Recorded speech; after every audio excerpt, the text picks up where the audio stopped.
All right, Kiss Army, welcome to the KissFAQ podcast. Thank you for giving us your time today and letting us into your head. I hope we don't do any damage. This is a Kiss-related podcast by the board for the board. We hope that you enjoy.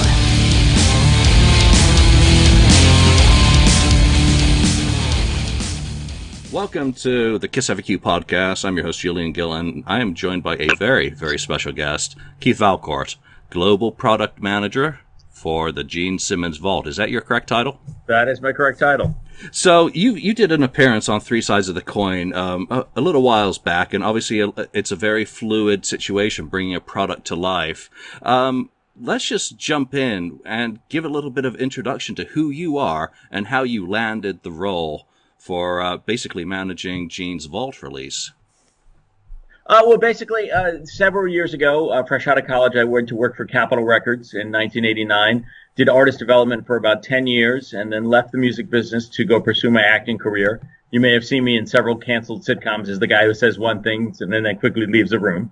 And then I was working as a journalist, a music journalist, and my friends at Rhino, we'd always had kind of a communication. We said, hey, if there's an opportunity, I've always loved Rhino. Rhino's kind of the place that I'd like to be because it's music fans. It's like the music business was in the 70s and 80s. It was music guys promoting, marketing, dealing with music. Whereas the 90s, as it started to change a little bit, it became very corporate. One of the reasons in me choosing to leave.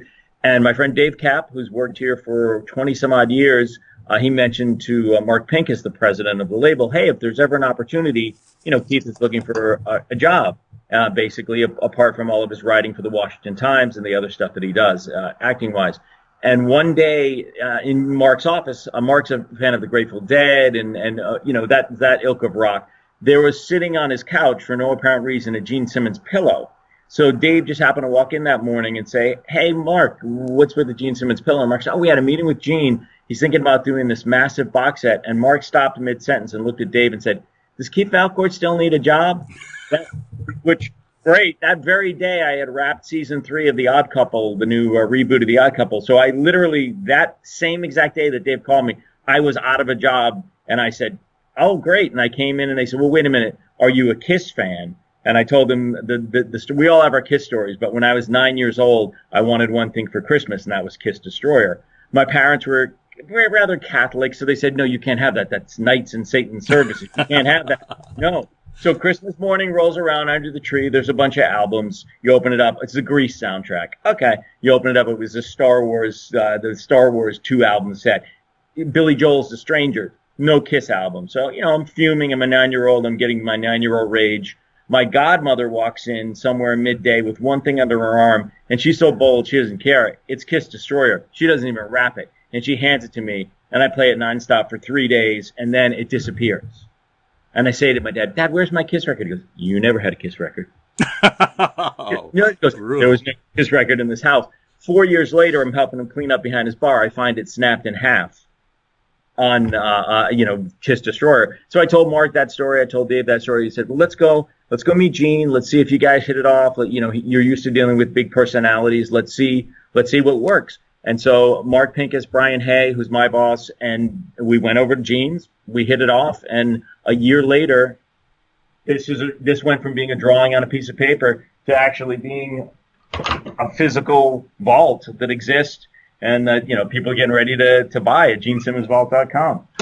Well, people are indeed buying. I always ask guests, especially when they're Kiss fans, what their entry point is. And I don't think anyone has ever had an entry point as vivid as yours, with your first Kiss record ending up snapped in half. Snapped in half. After 3 days. Of course, a couple weeks after that, I went and I was able to sneak another copy into the house, but I spent time listening to it on headphones after that, so that they wouldn't know that there was another Kiss record. And then, of course, like everybody else, you find the entry point and then you go backwards and you buy the other records. And, and so those all get snuck into the house as well and hidden in a drawer. So over time, I built up all the Kiss records without them knowing. So that's straight out of a scene in Detroit Rock City, the mother coming home and taking out the record, Love Gun starts. So just 2 more quick questions about you as a Kiss fan. What is your favorite Kiss album? It has to be Destroyer. simply because it's the first album, and it's like your first girlfriend, it's like your first kiss. It's the most vivid in your mind, and just that whole looking at Ken's artwork and flipping it over and listening to the songs and hearing the kids, the little voices of the kids, which sounded decidedly evil, and you just it has to be that. And I'm not going to put you on the spot and ask which color Kool-Aid you drink, because obviously it is red and you are working for Mr. Gene Simmons. So let's jump into some questions about the Gene Simmons vault. And it's important to stress, I guess, that this is the Gene Simmons box, a vault, not a Kiss product. What's the importance of making that differentiation from Gene's point of view?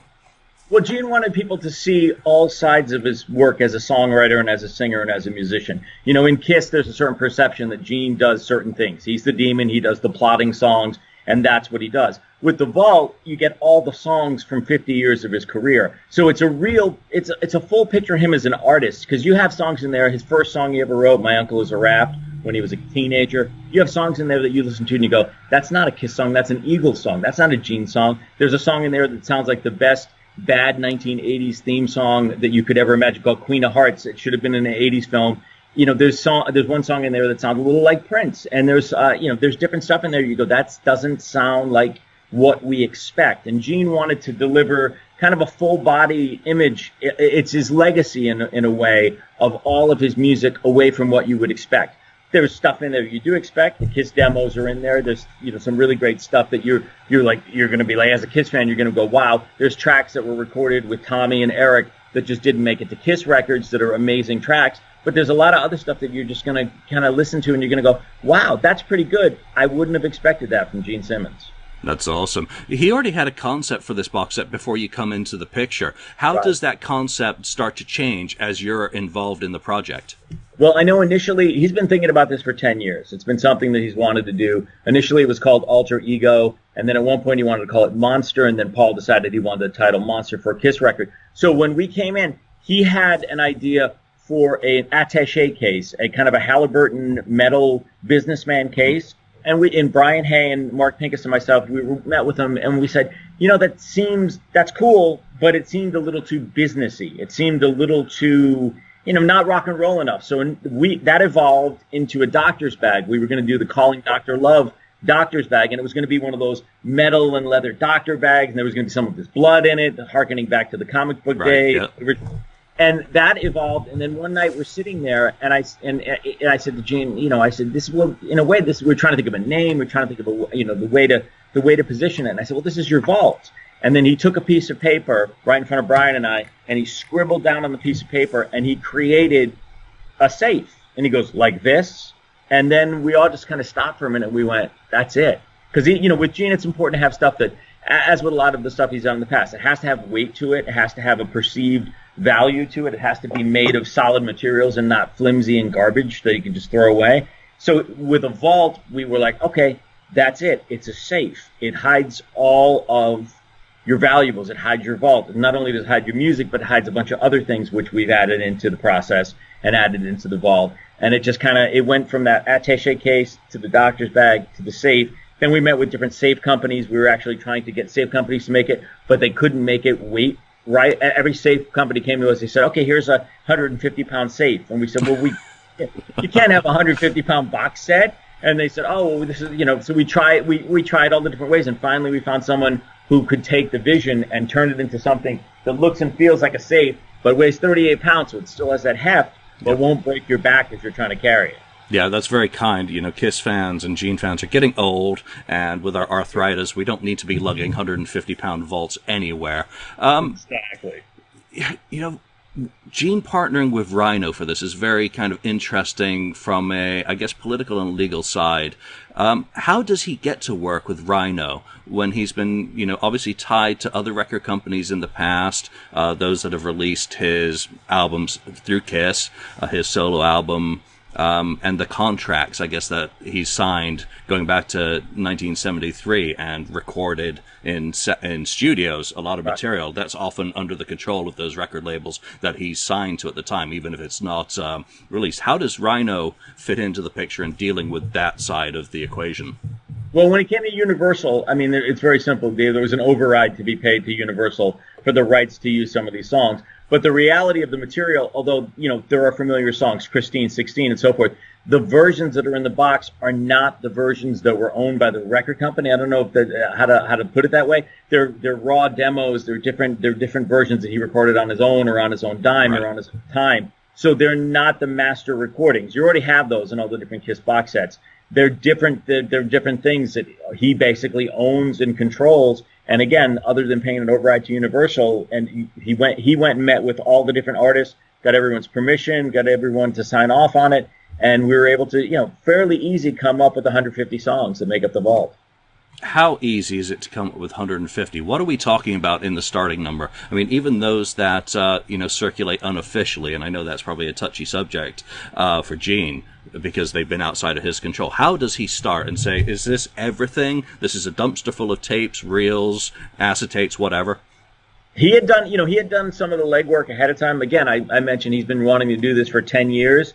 So when we met, there were lots and lots and lots and lots of things. But he had already started baking the tapes. You know, that process when you take the old tapes and so you can get some plays out of them. He had already started digitizing a bunch of stuff, and it was just a matter of going through what really kind of stood out as either historically important, like the three tracks with the Van Halen brothers, or as significantly different to what people would expect. And then sound quality came into play as well. You know, we found a couple things that were great and they were cool, but they didn't sound good. And he didn't want to put out an album where people go, oh, it's a bunch of scratchy, crappy demos. He went with stuff that's fully produced, that sounds really good, that digitally is remastered and is really solid. And that's it. Kind of whittled down from there. He had a pretty clear vision of his rough set list, if you will. And we just kind of sat with it, and we're like, okay, let's listen to this and this. And there's maybe 2 versions of a couple of different songs in the box. That there may be 4 versions exist in the real world, but version 2 and version 3 were better than version 1 from a sound quality standpoint, or version 5, or version 2 and version 4 were so drastically different. They showed an evolution of a song as opposed to maybe version 1 and 2, which just has a different click track or a different, a saxophone or whatever instead of a sousaphone, that kind of deal. How good was Gene at keeping track of where and when he was recording this stuff? Because one of the things that Kiss fans like myself love to know, we love to know the studios and some of the session players. I mean, a lot of names pop up in interviews over the decades of someone he stayed behind in Vancouver to do some demos for his 78 solo album, and the drummer got mentioned. So stuff like that. How detailed is the book going to be on kind of presenting the material in the context with which it was recorded? Surprisingly detailed. I mean, one of the things that Gene always likes to say is he's never drank or didn't any drugs. No drinking, no drugs his entire life, so his memory is pretty sharp. And the attention to detail in everything about the vault is pretty spectacular. It's amazing. You get into a conversation with him, and he's like, oh, yeah, that was this girl, Franny, what's that? And she was the singer, and her and Katie Segal, and they sang this. And so he knows, and we were just in Tokyo, with the Gene Simmons band, we were doing some press there for the vault, and Gene and I sat down one night and we went track by track by track to go through all of the sidemen and the sessions players. And with the exception of maybe 3 or 4 people, he was like, it was a saxophone player, we paid him cash, I don't remember, spot on. He could every one of the 150 songs, he was like, he knows who it is, and he can tell you where it was recorded, and he can't tell you what he was wearing that day, but it's pretty close to that. So boys and girls, if you need a reason not to drink and do drugs, 50 years down the road, if you want to remember what you were doing, it's a very good example right there. Were all of these 150 songs that are going to be on the vault Gene Simmons property, or did he have to make any deals apart from the Universal thing that you mentioned? Did he have to go out there and say, hey, do you have a tape of this? I want to include it. Nope, or he had it all? He had it all. In his office, he has a little bit of a vault, and he kept stuff in there. He had it. It's amazing the stuff that the start of the book, the very first line in the book, he says, people collect a lot of things. He goes, I collect one thing, me. And it's absolutely true. Gene Simmons collects Gene Simmons. We were in Tokyo, perfect example, and the sign that they put on the door says a laminated piece of paper says Gene Simmons Band, Loud Park, Tokyo. And he looks at me at the end of the night, he goes, could you take that and bring that back? I want to put that in my collection. He saves every little thing. When you walk into his office, which everyone's seen on Family Jewels, it's legendary. And you look in the cases and you can't believe the things that you see. You know, and I've been in there a bunch of times now, and I always find something new. Recently, I looked and I saw that he had the gun and the spider bot from Runaway, and I'm just, you know, but he saves absolutely everything, and he remembers. You can point to something, and he'll tell you the story behind it. So that is absolutely fabulous. What better thing to collect than yourself and your legacy, especially when you're an American icon? You know, that's not narcissistic or egotistical in any way. That is just awesome beyond description. And obviously, we love pausing videos when he's going through his shrine in his office to see what he's got in those cases, because very few people get to go in there. So that's absolutely fantastic. You know, speaking of the material that circulates already, was that a concern when putting this box together, that it's out there unofficially and in many cases has circulated for decades amongst, I guess, the customers who are going to be willing to drop the price point on this product? Right. Will in many cases have been collectors who collect unofficial recordings that he won't be too happy are out there? Well, you know, the reality of bootlegs, it is stealing. We all know that. You know, the record business has dealt with that for a lot. But look, the stuff that's in the vault, the quality's not going to be the same as what's out there. You know what I mean? You have a bootleg recording, a scratchy recording. We mastered at Capitol. We went in and we remastered every single song. We made it. I mean, everything sounds as good as it could physically possibly get. Mm-hmm. So, no, that was not a part. That's not part of the conversation. You know, he just wanted to create this body of work in a package that people would want to collect, that sounded and looked and felt as cool as possible. And, you know, you could spend $1 million a day chasing down people who are bootlegging and illegally downloading. And we all know from what happened to Lars and everything else, that doesn't do anything. It's, you know, it's part of the culture. It's a shame, but this kind of brings worth back to music. And he wanted to create something that people go, this is a value piece, so this is why I'm buying it. I'm buying it because there's a value to music. Music isn't free. You know, people spent money, time, and effort putting music together, and let me have the best quality music they could possibly get, rather than some crappy bootleg. Absolutely. So where is Gene storing all of his tapes, his reels, his acetates containing, you know, these recordings over 50 years? Where are they sitting? Does he have a special room in the Fortress of Solitude? Yes, he does have there's a special vault. There's also special vaults that aren't in the fortress, that are somewhere else in an undisclosed location, somewhere amongst the streets of Hollywood as well. And were there, I know that you did mention that, you know, the baking process I know about, that sometimes you go in and things disintegrate. Right. There were reels and material that I think you mentioned in Three Sides that disintegrated. You know, right. What sort of material was that? Does Gene, you know, what was his reaction to kind of that, his legacy just going up in smoke? And you would think he'd get really upset, but it's funny. The more I work with him, the more you see a side of a guy who kind of is a little bit zen about things. It was simply like, oh well, he goes, nothing that could be done. You know, it's literally a situation like there's nothing that could be done to have saved it. As far as what material it was, I don't fully remember specifically. I remember more the pain of watching the tape fall apart than actually anything else. So, you know, again, there's so much stuff and again, so much good stuff that it wasn't like we had, like, for instance, I always said the 3 tracks with the Van Halen brothers, because those we've all been waiting to hear forever. It wasn't like that went away. You know what I mean? We got that, and that came through, and that was able to be digitized. So whatever it was, just the effect of it falling apart was the most memorable part about it, not the actual what track it was or what session it was. Well, that's a very useful segue, because on Gene's Twitter feed today, of course, you and Gene, on your latest little video vignette, are talking about those demos. And thank you very much, again, for having a picture of the book in there that we could zoom in on and see some prospective track listings and song titles. Years ago, it was asked why the Van Halen brother, and particularly Edward, demos had not circulated. How hard was it to finally get those out into the world for us to be able to enjoy in January? Well, you know that, I mean, you know, Gene, if you talk to Gene, he'll tell you he discovered Van Halen. And he had a long relationship with them. He did put them in Electric Lady Studios. They did record their first album, the demos for the first album, and Gene owns those. So when it came to doing this set, Gene contacted Ed and he contacted Alex, and he said, look, He goes, I want to put these 3 tracks on the box set that we did together as a trio. Christine 16, Tunnel of Love, and Got Love for Sale. And in exchange, I will give you the original masters to your album. And Wow. and Irving Azoff kind of brokered it, and that's how it went down. And Gene met with Irving and met with Ed and handed him over, and Ed said thank you and said, and that's it. And then we have the 3 tracks. Now, what will ever happen with those? Who knows? That's another music fan's dream come true. I actually was lucky enough to hear those. And that needs to come out at some point, but that won't be on the vault. That's something for Ed to figure out what he wants to do with it in the future. And anyone who obviously collects Van Halen stuff has heard those, but to hear them in the studio off a master tapes, it's apples and oranges between what you have bootleg quality and when you're sitting in a studio listening to that stuff coming through. So, that's a win-win for Van Halen fans and for Kiss fans, because now the Van Halen fans can start wondering, well, when's that coming out? And us Kiss fans are going to be happy to finally get the legendary Van Halen, Gene Simmons demos.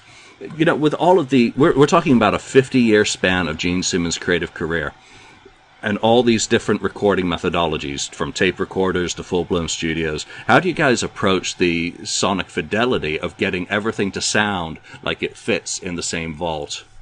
Right. Well, that to be honest, there are a couple of discs where it will feel different from the other stuff. We had Robert Vosgian, who's a legendary, award-winning, guy.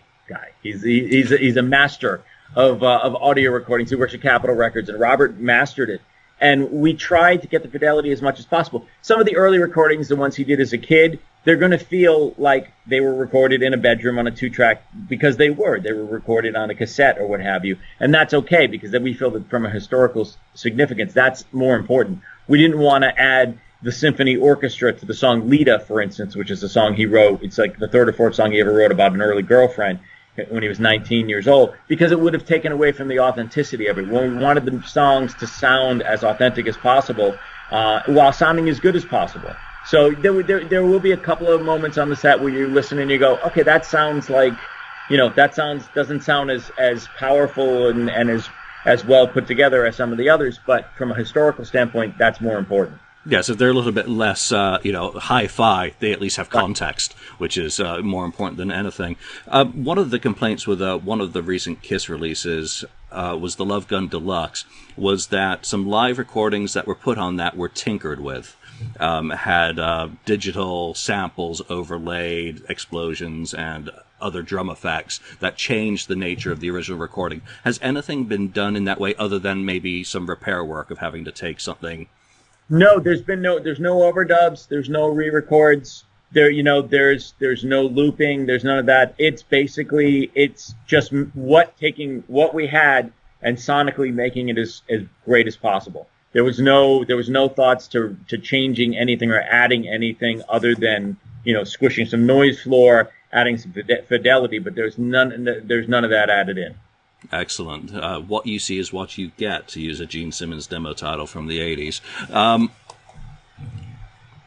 I guess, it's very easy just to go through a list of songs, and I don't want to do that because that becomes very boring for us both. But, were there any recordings that he just wasn't able to put on the vault? And do you have any examples of maybe any cutting room floor leftovers from the vault? So stuff that people are wondering, what's going to be on there? Stuff that you can say is definitely not going to be on there that they might have heard of. No, I mean, I don't have a list. We were really focused on coming up with the best that we could do, whether it was historical or from a quality standpoint of audio. The jackhammer in the background, that's fun. But as far as things that didn't make it, no, there wasn't like a list of going, oh, we really wish these were on the vault. There wasn't anything like that. Are there a couple specifics that fans are like wondering if they're on the box set, or a couple specific tunes? Oh, absolutely. I mean, you've mentioned Lita. Is another version of that going to be on after being on the Kiss Universal box in 2001? There is a version of Lita on this that is different from the Kiss box. Fantastic. The more the merrier is what I say. And I think some songs like Chrome Goes Into Motion, I don't know if that was one of the first songs Adam Mitchell ever wrote with Gene, that I asked Adam in a recent interview, and he said he hadn't been asked about that one. But we're kind of digging into the Elder and Creatures there, and are very interested in the Vinnie song. You've mentioned that one Vinnie Vincent song is going to be on this box. Are you able to reveal that, or is that you are going to have to wait, Mr. Gill? Yes, I'm afraid you're going to have to wait, Mr. Gill. I will tell you that there are some songs, some compositions with Adam Mitchell that did make it into the box set, not the one you just mentioned. And I will tell you, Vinnie Vincent, there is one track, but I cannot tell you what it is, and that will be revealed in time. So we're 24 minutes into talking, and we haven't said GeneSimmonsVault.com. That is That's the right. official site to get all the official information about the Gene Simmons Vault, and also to purchase one of the 3 options that are available. Are the producer experiences still available? Yes, we're only a few. We're doing. We have a couple coming up. Some moments in Los Angeles next week. And then we're going to London the 3rd week of November, and then that's the end. That's the closing of the producer experiences. We will have no more. And Boston is also an option if people were interested. But after that, the producer experience is closed because with the producer experiences, we're making this plaque that's going on the inside of the vault door. Let me show you where it's going to land. Right here. It's going to be an engraved plaque. And, past the 3rd week of November, we simply don't have the time to get them all onto the vault, so we have to close out producing by the end of November, and also by then all the audio is turned in and ready to go, and duplication and so forth, so that we can have everything ready for early January. And thank you for mentioning GeneSimmonsVault.com. If he were here, he would have said it in 24 times in those 24 minutes. So we got to make sure we say it a couple more times before we're done. But GeneSimmonsVault.com. Absolutely. We learn how Gene likes to operate, and we'll make sure we slip that in a few more times while we're discussing it. The producer experience, obviously a KISS fan from Florida, Gino, participated in the first one. What is, what did they get out of the producer's experience for the price point that they're paying? There's been, rumor and whatnot on the internet, and let's put all of that rumor to rest. Are they getting to choose a song that goes on the vault, the final version? They're getting to, there's a wealth of songs. The final version will be 150 songs. And truth be told, there are a couple others that are floating in or out, or different versions, if you will. They're basically, the first thing you're getting is the quality time with Gene in the studio. Everyone who's met Gene, that's one of the big things about the vault we want to drive home, is it's all about quality and quality time. You meet Gene at a KISS meet and greet, you get a handshake, an autograph, you get to talk to him for a minute, then you get the photo op and costume, and that's it. And usually, if you put that time together, it's less than 3 minutes total. With the vault experience and with the producer experience, you're getting the quality time. So, for instance, the producer experience, we put it as you get 2 hours in the studio with Gene. The reality is Gino, who came from Florida, in the middle of a hurricane, by the way, and flew up to New York for it, we were in the studio for 4 hours with Gino. There was no sign going up saying it's 2 hours, we got to get out of here. We stayed in Electric Lady Studios. Gene and Gino hung out and spent time listening to dozens of tracks from the vault, going back and forth on different opinions and so forth. Plus his family was there. It was a great time. And again, if you're that big of a KISS fan and you happen to have that kind of money, 4 hours, 2 hours, 3 hours, whatever it ends up being in the studio with Gene, it's pretty damn cool. And Gino couldn't have been more thrilled. We did it in Dallas as well with the Hernandez family, a young lady named Sienna. She's 13. And she wants to be a singer. She wants to be a songwriter. And we were in the Dallas studio for well over 3.5 hours. So, and she got to listen to all the stuff and give her opinions, and and we were making tweaks based on those opinions. So you get the quality time. You get to spend time with Gene. You get to input. You get to listen. First of all, you get to hear everything. All those tracks you're asking, if you ask Gino or Sienna, they know what the Vinnie Vincent track is because they've heard it and they've seen the full book. They've seen every aspect of it before anybody else. So you're paying for the exclusivity of getting to do that. And you're paying for the fact that, your name is actually in the every box, not just their own box, but every person who buys a vault. There's a plaque that's going to say executive produced by, and it's going to have Gino's name, it's going to have Sienna's name, and anyone else. Nice. Yeah. So it's kind of a special thing. We realize $25,000 is a lot of money, but for those people who have it, it's a once-in-a-lifetime opportunity to really be an active part of making the vault better and being able to say, I was there before anybody else. I got to see things that, people would kill to see. I know all the track lists. I got to hear 65 songs in the process of a 4-hour thing. Plus I got to spend time hanging out with Gene and really, get to hang out with Gene the person and get to spend quality time with the guy, behind the mask, behind who you think he is. So it's it's funny because I say this all the time and people go, well, what do you mean? It's the real Gene. Like, I feel like after being to his house 82 times, not that I've counted as a Kiss fan every single time I wrote in a notebook, wow. But you get to, it's the real guy. He's funny. He's not, he's a funny guy. He's fun to be around, and he's got great stories. And, and it's just, they get to see the real Gene. And that's the same thing with the Vault experience. When people come to it, they're not standing in a line, getting handed something and walking out the door. They're going into like a living room setting. They're sitting down with Gene. They're spending 5-10 minutes hanging out with Gene, talking to him. They get their Vault. They get photos, autographs, whatever they want, but they get to spend time with them. And then at night, for the sounds and stories, Gene's there, and he's playing acoustic guitar, and he's telling the stories, and he's you better than I can about, how he got the Van Halen brothers and how this happened, and him and Bob Dylan. And it's like I don't want to compare it to another artist, but it's like, Springsteen's doing his one-man show where there's this intimacy. It's like that, only even more intimate, because it's not 900 people in a theater. It's 50 people in a private, cool recording studio atmosphere. You get your time with them alone. You get your time with other Kiss fans. You guys all, and plus you walk away with this, which at some point I hope you'll let me pick it up and you can hear the fact that it's not a piece of garbage. It's a solid piece of furniture handed to you by a guy who, he didn't make it to make money. Gene didn't, I know Gene does a lot of things. People go, oh, he's just trying to make a buck. Yes, this is truly something that he wanted to share. He doesn't want to be the guy like Prince. Prince dies, they crowbar open his vault, they take all the tapes, everyone goes, yeah, we'll do what we want. He wants to have a party with the fans. He wants to share his legacy. He wants to let you in on the real Gene. I think that's one of the key words really that falls into play in this this product, is that we're purchasing, and I've already purchased LA Experience. Excellent. I'm there. My name shows up first on the buyer's sheet. So it's the experience. We are not just buying, and you are not just selling a vault. You are selling an experience, whether it's the vault experience, the producer experience, or the absolutely insane, and I love it. I think it's one of the nutsiest ideas that's ever come up, to buy a home experience where Gene Simmons comes to your house, basically. Tell everyone about that one. So, yeah, I mean, look, and again, it's a high price point. We know it's not for everyone. We have sold a couple, which, believe it or not, Gene, imagine if you, I mean, look, when I was that kid at 9 years old and I found my broken Kiss record in half, if I could have picked up the phone and had Gene Simmons walk in and yell at my parents, I would have died for that. So the idea is this: the home experience. Gene Simmons comes to your home. You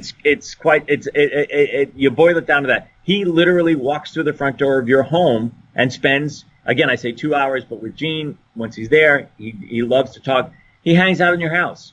He takes photos, he signs autographs, he plays acoustic, he pets the dog. He does whatever basically you want him to do, short of windows and cleaning toilets, and he hangs out with you. And I mean, if you have the money and you're a Gene Simmons fan, how much cooler could it be to literally have a rock icon who we've all loved since we were kids walk through your front door, and you can invite 25 of your friends over, and there he is, he's in your living room, Pretty amazing. Again, we realize it's a lot of money. It's $50,000. But for the people who have it, and it ain't me, then why not? Why not have them come to your house? And again, it's Gene hanging out, eating, and just being Gene. The stuff that, those of us in the music business and those of us working at the project, you may take for granted the fact that we get to sit in Gene's kitchen and eat Wolfgang Puck salads every once in a while, just because that's what he's hungry and that's what you do. But imagine if he came to your house and you're the ultimate Kiss fan, and he walks into your Kiss room and he sees things, and he just hangs out and all your friends are there and you're listening to music from the vault, and you've got this, and he hand delivers that into your Kiss room. I don't know. I mean, if you have the $50,000, it seems insane, but it also seems like the coolest thing ever. Oh, it's one of those things. I mean, if you've got it, do it. Why not? You only live once. One of the, I guess, the complaints that we need to touch on is the price point of the entry-level product, the Vault Experience, right, which is $2,000. And again, for people who want the details of that, do go to genesimmonsvault.com for the full details on all three of these experiences that we are discussing. Some people are saying, well, where's the digital? Where is the, the version that I can afford? Because, some of them just simply can't do $2,000 or travel to a location where they'd be able to do it, or have other factors. There is no plan for any digital version of this, correct? Yeah, that's correct. We're not looking to do a digital version. Gene's not a fan of digital. He loves to tell the story about his daughter Sophie. She's a recording artist in her own right. She had 10 million streams of a song that she did a cover of "Kiss Me," and she had 10 million streams, and she got a check for $268. Gene's of the mindset that music has value, and that's why he created the vault. He doesn't, he understands. He's like, he goes, as he says it, it's not Rolls Royce. We can't all buy a Rolls Royce. We can all buy what we can afford. You get what you can get. And that's the way life is. It's not for everyone. It's a limited edition. It's only a few thousand. That's the other thing. And he's not a fan of digital. He's not a fan of streaming. He's not a fan of downloading. He really wanted to create a piece that brings value back to music. And he understands and we understand at Rhino that it's not for everyone. Not everyone can afford $2,000, although there are payment plans. But if you can't, you can't, and that's fine. There are plenty of other things in the universe that you can buy, and that's the reality. It's kind of exclusive, but when you see it, I mean, again, I don't know if you can get a good perception. Let me stand up for a second. Yeah, let's see next to it. So it's not. I mean, it's not. It's 38 pounds. It's heavy. It's metal and wood. It's not, your traditional box sets are cardboard and pressboard and so forth. So it's not, when you open it up, it lights up. And then, of course, you've got the book, which the book, again, is of some great substance. And you've got 50,000 words, and you've got the 10 CDs, and you've got just a ton of archival material and exclusive photos and a lot of Gene's drawings. It's a stage, different things. That again, it's all about the value. And then you saw the action figure. Mezco, great company out of New York, made the Gene Simmons action figure. It's the first non-makeup Gene Simmons action figure. The leather feels like leather. The jeans feel like jeans. If you look at the details on the boots, it was funny. We were sitting in Tokyo and he was wearing these exact boots, and someone pointed it out. They're like, "Oh, these are the boots that are in this thing." And then on top of that, you've got the medallion, which everyone's probably seen in the online stuff, the 3-inch Gene Simmons double-sided medallion. Yep. In Gene we trust in Latin. If it's too loud, you're too old in Latin. And the other thing that adds value to it is simply this. Down the bottom, I don't know if you can see it, there's a space. And it comes with a metal plate, and the metal plate says a gift from Gene Simmons. And in this space are actual archival things that Gene and I went through his attic, through his basement, through his office, and then we drove to Van Nuys, California 3 different times and went to the KISS storage space and opened up every single Gene Simmons box. They each have their own it's a giant warehouse, and they each have their own section. So Gene has his section, Paul has his section. We opened up every single box in the Gene and pulled out archival items going all the way back, original press photos from Bill of Coin days, different. Here's a couple of just random things I have here in the office. This is an Australian scarf that was from like 1980 that was only sold in Australia. Now, if you're a fan and you didn't live in Australia, you couldn't get this. Here's an all access pass from the 2011 tour. So every box, here's a fan painting someone did in the 70s. Buy my vault, genesimmonsvault.com. So every single box will have one of these different items in it, randomly in it, and they're a gift from Gene. There's something that he wanted. He loved Cracker Jacks as a kid, and he wanted to come up with an idea to kind of bring that Cracker Jack element. So you're getting 10 CDs. You're getting a cool box. You're getting a cool action figure. You're getting a coin. You're getting it in this safe that's almost 3 feet tall. That's a piece of work. It's a piece of furniture. But on top of that, you're also getting a gift. And oh, by the way, Gene Simmons is handing you the vault in person. So if that's not all worth $2,000 to somebody, there's not much else we can do. The value is there. And again, that quality time, that intimate time, that time with the real Gene Simmons, and he's sharing this with you. And the songs are amazing. So I get it. Not everyone has the money, and that's the way it is. I drive a Honda minivan. I'd rather be driving a DeLorean. but that's what I can afford. So, that's what life is. I mean, life is about choices, and life is about, you save up for what you can and you can't afford. You look at other people and you can either be jealous or go, okay, well, that's what they have. That guy drives a BMW, I drive a Honda minivan. That's it. And the Vault, for the fans that can, it's the ultimate. And again, if you put all those things together, it seems like the $2,000 price point makes sense. And just from a manufacturing standpoint, we really did. We initially, when we were going around the price point, Gene had a larger price point in mind.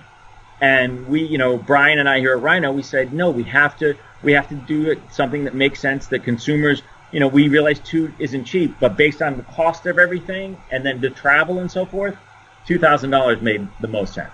How did you come up with that price? Did you analyze some of the products that Kiss has put out over the past few years, say the Monster box set, and seen the kind of price points that Kiss fans are willing to do in order to get into this? I mean, you had a great analogy about the car. I mean, I would love a Panamera, but I can't afford one, and I'm okay with that. My recommendation to Kiss fans out there is, if you can't do it, don't begrudge those of us who can. Right. Instead, live vicariously through us. We're allowed to shoot video at the Vault Experience, not professional cameras, obviously, that a lot of us will probably be sharing on YouTube so that others, fans, can see what the experience is like. So don't get mad at us. How did you look at the product line? Because obviously they did a Monster book several years ago, which didn't go quite as well as I think was hoped. Or maybe it did. I don't know. I don't know. See, my world stops and ends with the Vault, so I don't know anything about their past, as far as their past successes. But it was very simply this: we based it on a couple of things. First of all, the experience. We know how much people pay to go to a Kiss meet and greet. We know what that entails and how short that is. Yep. So that was a consideration. Manufacturing costs. I mean, the reality of the Vault. When you see the Vault, everyone who's seen it in person has the same reaction. They go, "Wow, it looked cool online, but wow." Wow, that's actually the Vault. I'm like, yes, this isn't a prototype. This isn't a model. This is what every single Vault will look and feel like.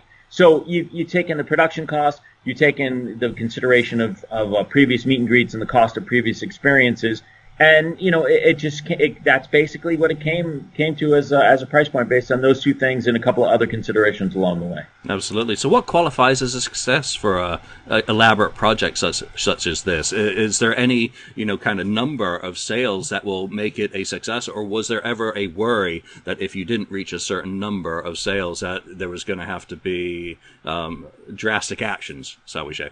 Yeah. No, it's funny. I said early on that Rhino really is a bunch of music guys, and it really is all about the music. So it may sound altruistic to say, but no, it's about executing the idea. It's about getting it out there. We knew it was only going to be a few thousand, because Gene didn't want to make an endless product because it didn't feel special. He wanted to make it feel exclusive and special. So it is limited to a few thousand. But no, we don't think like that. It's like we're putting it out there. The reaction has been very good. People are getting excited about it. Again, the more people see it, the more, obviously, thank you for doing this because it helps. The more people get to see what it is and know about the experience and how they get to spend time with Gene, the excitement is building from there. And I think, a success is, sure, if we sell out all that we're manufacturing in the thousands, great. But the reality is, the success is if the fans come away from this excited and feeling like they got the coolest thing they've ever got. We want, in a band that's done over 10,000 licensed items, we would love Kiss fans to walk away from this, who buy this and go, wow, this is the coolest thing I could have possibly imagined. The experience was cool. The intimacy was cool. The takeaway, the box set itself is amazing. The music is cool. The book is cool. We want every aspect of that. And I think that's how you judge success. If the fans who buy this go home and come away with and go on the internet and share and say, this is amazing, it's the greatest thing, or it's better than we can imagine, then we measure success. Now, the CFOs might have different opinions, but I can't spend. I spend my day I spent the last year. Brian and I have spent the last year really trying to create something to be proud of, something that the fans are gonna walk away with and go, wow. And fulfilling Gene's vision of really sharing his legacy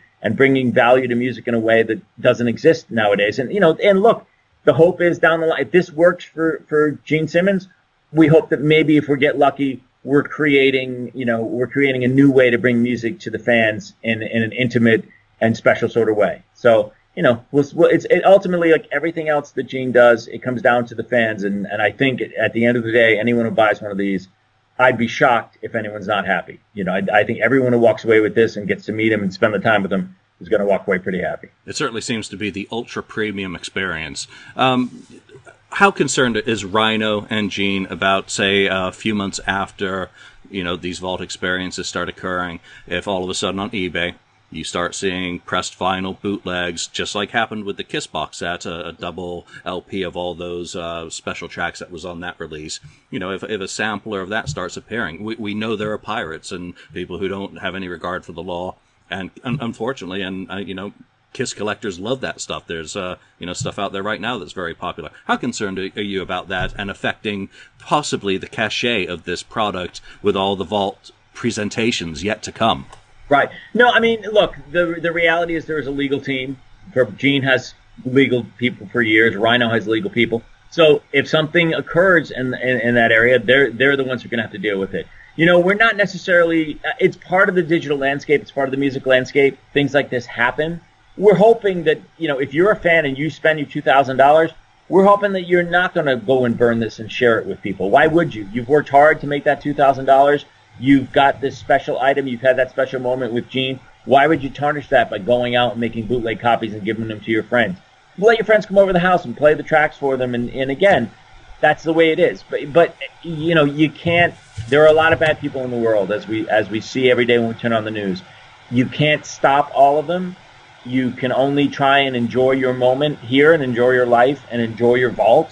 And that's it. And again, if people are going to do that, then legal will do what legal does. I think that the cachet really does come in the experience of it all. I think that, again, you can't make a bootleg copy of meeting Gene in a private room and spending 5 to 10 minutes hanging out with him, talking to him, and you can't make a bootleg copy of the experience of sitting less than 10 feet away from him as he tells you the story about how he wrote Christine 16 and then picks up an acoustic guitar and plays you a riff of something. You can't copy an experience. You can't bootleg an experience. So again, people who get it are going to want to have that experience, and we're not going to worry about that.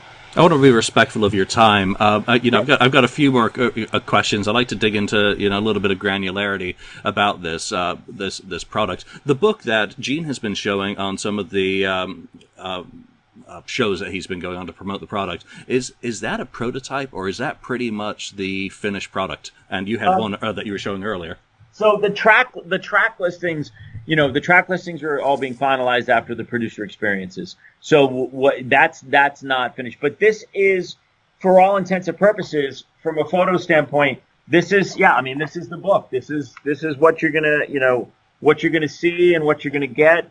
And it comes inside of it. We have the actual CDs are housed inside the book. Right. It's cool dividers. Let me see if I can find something extra cool to show you. I can't show you track listing. So I mean, yeah, you can see the CDs live here, and you get kind of a feel for basically how and then it's the lyrics, it's the word. So I would say from a percentage standpoint, if you're going to boil it down, it's about 89 to 90% where it's going to be as far as the finished book goes. It's just a matter of, again, tweaking the final track listings. Photo-wise, I think we're pretty good in everything as far as the photos we have in here, the photos that are going to be in here. And it will be a little thicker than that. The cover is pretty much done, and if you could feel it, it's nice. It's engraved. It looks good. So. And obviously, you've just come back from Japan, as you mentioned, where Gene did a couple of solo shows. Is there any plan to maybe leverage the Gene Simmons band and get some of these songs, say "Are You Ready," into his set list while he's doing these shows? I mean, he's got Australia coming up in February, I believe, and he's just adjusted the vault experiences to hopefully be able to hit some of those cities there. Can fans hope or expect any special vault surprises in the live set? They can hope. I'll tell you, the conversation, we can always hope. The conversation has been had when I was on the road for the Japan shows. Are You Ready is one of the tracks. Obviously, it starts off the box. He's talked about doing that. They do a version of Charisma, which is close to the demo version, which exists inside the book. So there's talk of that. There's talk of a hand. We sat down one night and there's a handful of songs.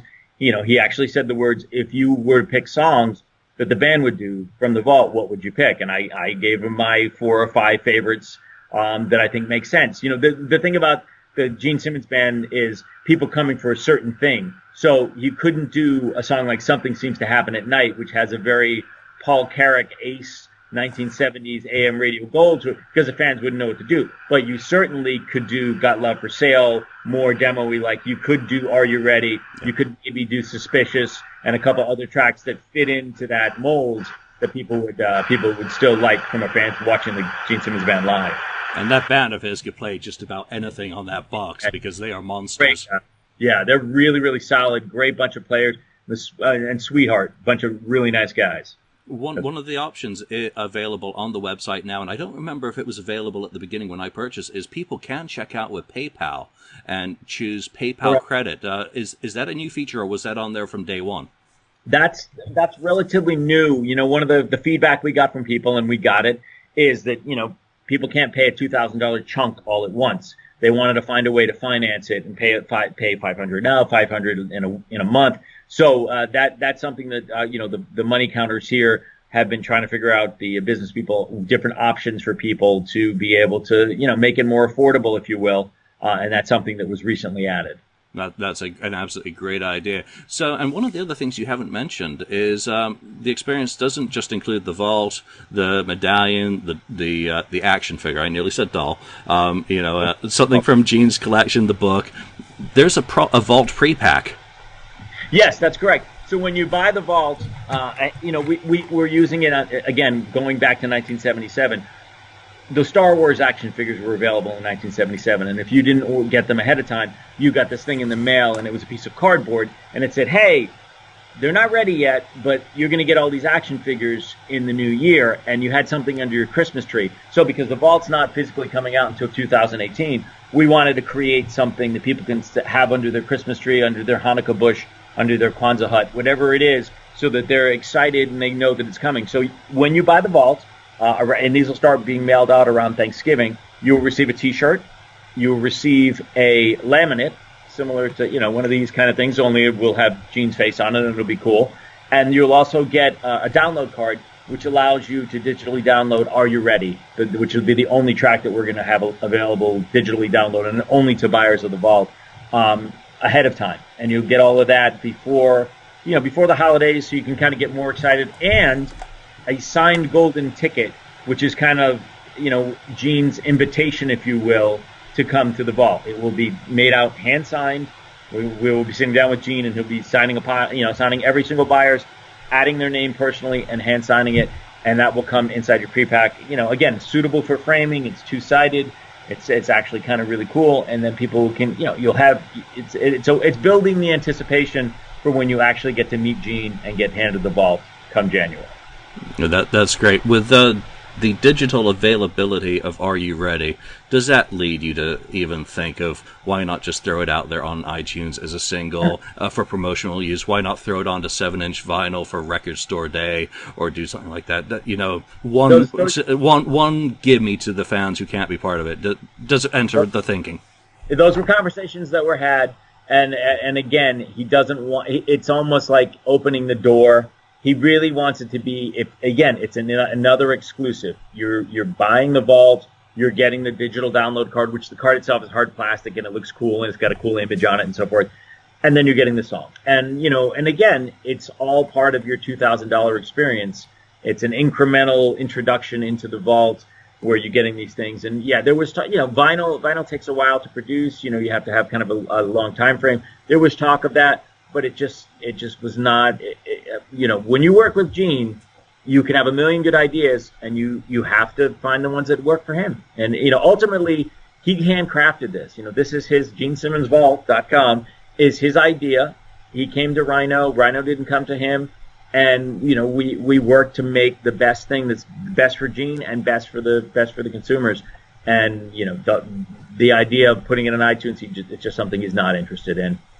Fair enough. You can only ask, and it's got Right. Gene Simmons' name on it, so Gene Simmons has to be 100% behind it. So no matter what ideas the fans, myself, or anyone else has, it has to be Gene. Gene has to be on it. So before we wrap up, what is your favorite song on the Vault? If you've got to pick one, and I assume you've heard them all. I've heard them all, and I've heard them all for months. I've heard them all since we started remastering. There are. Can I give you 5 instead of 1? We would much rather have 5 than 1. We're Kiss fans. Okay, so his version of "Suspicious," which is a song that Black and Blue recorded, Tommy Thayer's band. Gene's original version of "Suspicious." To me, it's the best song that Def Leppard never recorded. A song that sounds like it's straight out of the '70s called "Something Seems to Happen at Night." That's just, you would never in a million years think of it as a Gene Simmons song, and it's a great song. I mentioned Queen of Hearts, which is the cheesy 80s. Like if Mannequin 3 ever came out, it should be the theme to Mannequin 3. It's just like it's a cheesy 80s like keyboard and drum machine thing. Totally different, but absolutely catchy. And then It's My Life, which he did it's his version, which he ended up giving to Wendy O. Williams for her solo record, which Gene produced. The version of It's My Life, I prefer Gene's much more. And, you got to go with one of the Van Halen tracks. You got to go with, Tunnel of Love, let's say. Just the raw power of 3 guys, and there just happened to be Gene, Alex, and Ed Van Halen in a room jamming out. I think he said it was 1.5 takes or something ridiculous. And it's just amazing. For my personal era of kind of interest, or my area of interest, obviously at one point I owned Gene's Stanley the Parrot acetate. That's in History. It was in my hands for a little while, and I moved it on to someone else. One of his early 1970 publishing reels I'd like to ask you about specifically. He sent out to a lot of record companies back then a reel that I think had 10 or 12 songs on it without drums. Can fans expect any stuff like that, or a proper version of Stanley the Parrot to be on this box? There is not any. Every track has drums, so that's the first part of that. As far as the Stanley the Parrot stuff, to the best of my knowledge, I'm not that knowledgeable about the Stanley the Parrot stuff, but to the best of my knowledge, none of that is on the Vault as well. What about the members of Kiss? Vinnie Vincent is represented. Paul Stanley. Paul's on the Vault. What about Bruce Kulick, Ace, Peter, and even Mark St. John to bring in everyone? Mark St. John is not on any of the tracks on the Vault, and it was not an omission. It was not an intentional slight or anything. It just turned out that he's not on any of the tracks. Tommy Thayer, Eric Singer are on several tracks. Bruce Kulick is on several tracks. Eric Carr is on several tracks. Ace Frehley is on several tracks. Peter Criss is not on any of the tracks. Again, not an omission, not on purpose, but based on Peter's history when it came to recording, and he didn't always show up, so therefore he's not on a lot of the demo stuff and the early stuff. That he just wasn't there. He just didn't come into the studio the day. Maybe he should have, maybe he shouldn't have, but for whatever reason, he's not on the tracks. So so everyone's there except for Peter Criss and Mark St. John. Everyone else is represented on the box. My last question about songs on that are included on this, because again, I don't want to ruin the experience for myself. I want that surprise when I meet Gene in January and finding out exactly what is on there. What about J.R. Smalling, who drummed on a lot of the Destroyer demos that have leaked out in pretty dire quality in recent years? Can we hope for any of those? You can not only hope, but J.R. is on some tracks on the Vault. Excellent. Are you able to give us any samples today of anything from the box before we wrap? Let's play. We're just going to play a couple. I don't know how good the quality is going to be. We're playing from laptop to laptop. Mr. Brian Hay, who's the project lead, I'm going to swing over here. He doesn't want to be. He's okay. So this Hand of Fate. So there's a song called Hand of Fate. Let me see if we can turn it as loud as possible. Let's see.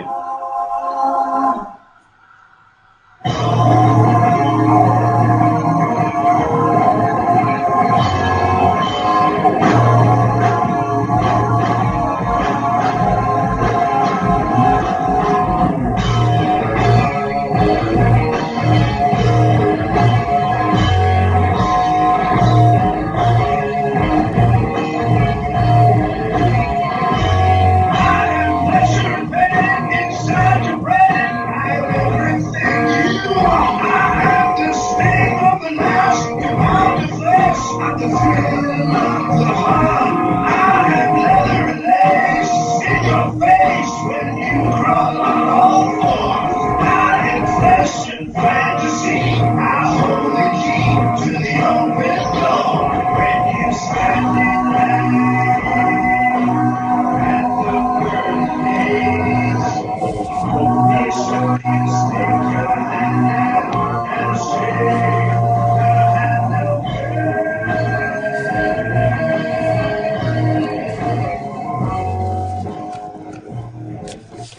Wow. That's hand Wow. I'll play you one other track. Going along with the theme, I mentioned the Wendy O. Williams record. It's My Life is on the vault. Another track that he did for that called Legends Never Die is also on the vault, so we'll play a little bit of Legends Never Die. And he wrote that with co-wrote it with Mickey Free, I believe. You are correct. Mickey Free is on the vault.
Perfect. So, yeah, thank you so much for sharing samples of that on behalf of everyone who's going to listen to this show as well. Absolutely fantastic.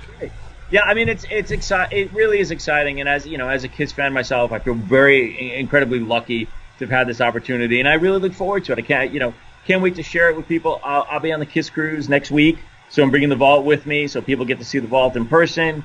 And then the vault experiences just start. We do some press in London in November, and then we start in the new year. But bringing these things to people, and again, GeneSimmonsVault.com.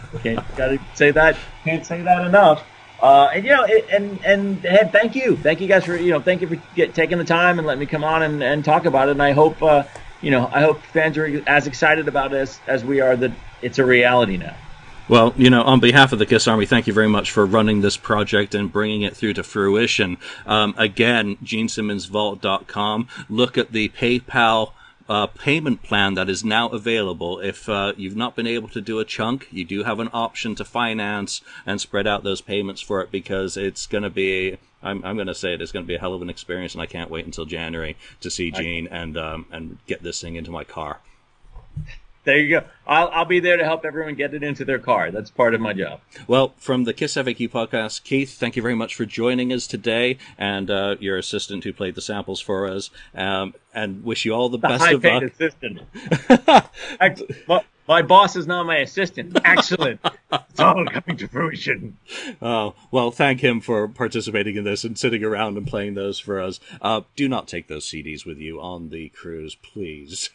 No, I will not. Believe me. Maybe I bring in the Kiss baseball bat with me on the cruise. No, I just have images of someone lowering the vault into a little rowboat on the cruise and sailing off to a desert island. Away.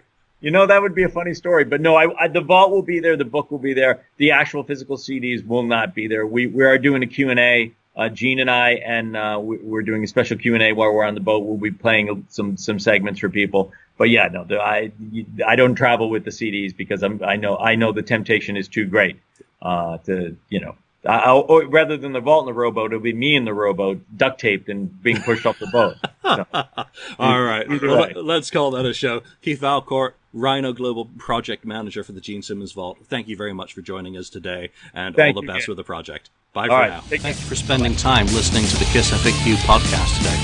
All sales are final. There are no refunds. If you'd like, look us up on Facebook or come over to the KissFAQ message board and discuss the topic we broadcast today. Don't forget to rate us on iTunes, Spreaker, or wherever you've listened to the show. We hope you'll join us again.